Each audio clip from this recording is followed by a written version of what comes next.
Hi, this is Mr. B, and this is my book review for EDUC 407.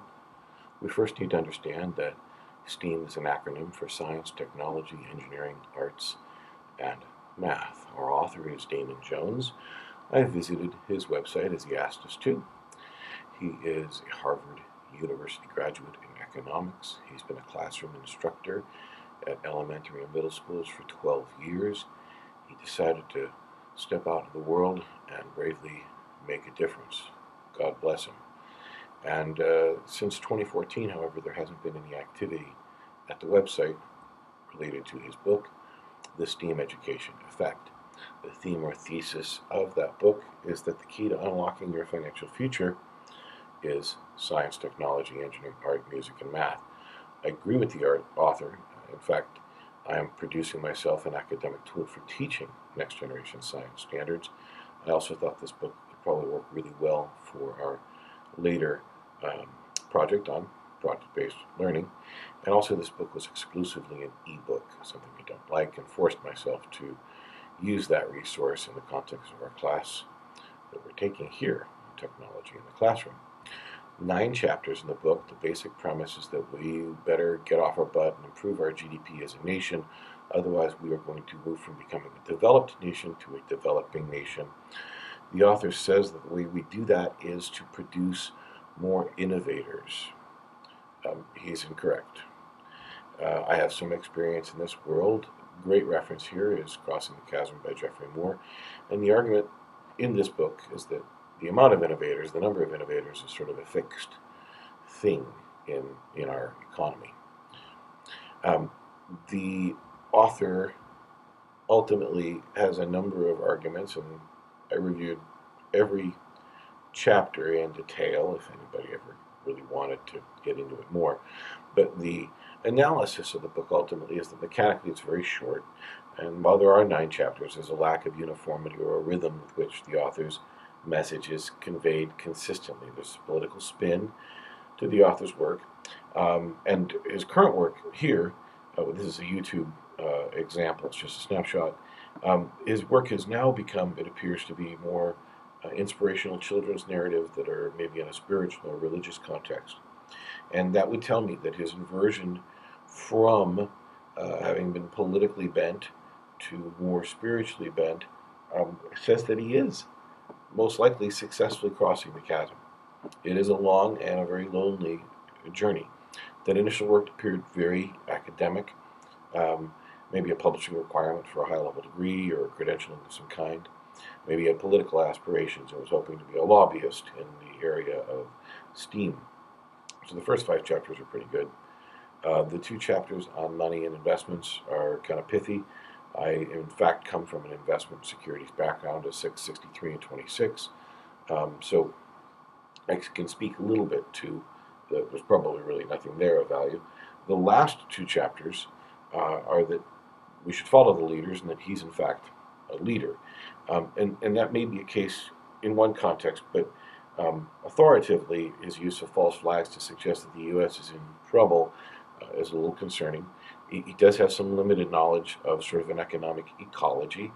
The author is selling, at this time, is selling a STEAM consultation service, ultimately trying to make a living from telling the story that we need more scientists and to convince more people to become scientists because they'll make more money than otherwise.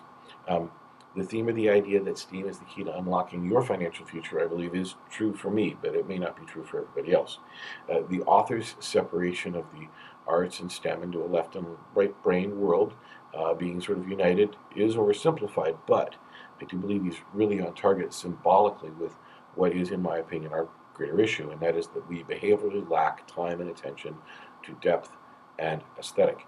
If we are to cultivate and to innovate capacity within ourselves, it will require us to go within and to be mindful. The author gives no attention to this idea in his earlier work. Now, to evaluate the book, I'd have to ask, really, is he putting his money where his mouth is now? Did he do what he said needed to be done when he wrote his book initially? He said that we should attend to the arts. The arts were the key, but he also said that we should be involved in science. I don't see him attending to science, but I do see him attending to the arts, and very likely taking, in fact, the road less traveled. So he is still out there making it happen, reading and producing children's books that are of a faith-based nature. There's a bit of a motivational workshop or a worship kind of vibe going on.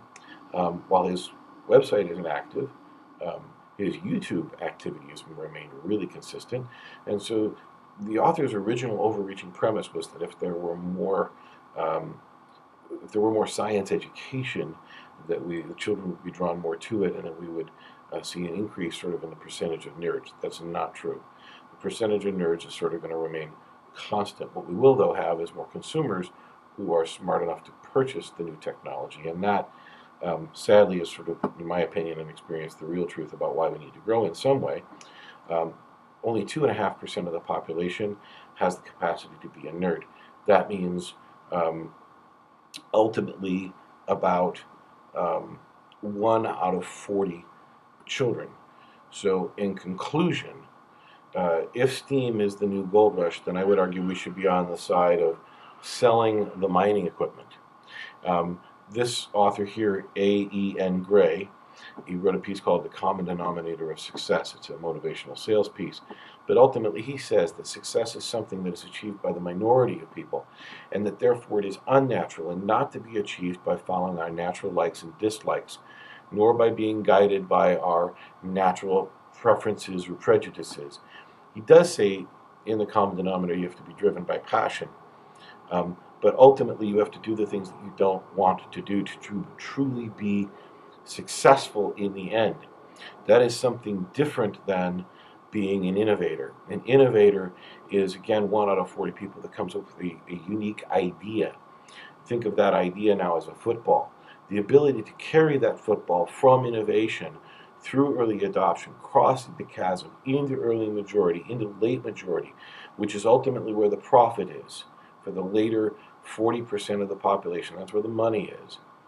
To make all of that happen is a much bigger topic than Mr. Jones is really aware of, and he's only probably now beginning to understand what it is to be an innovator.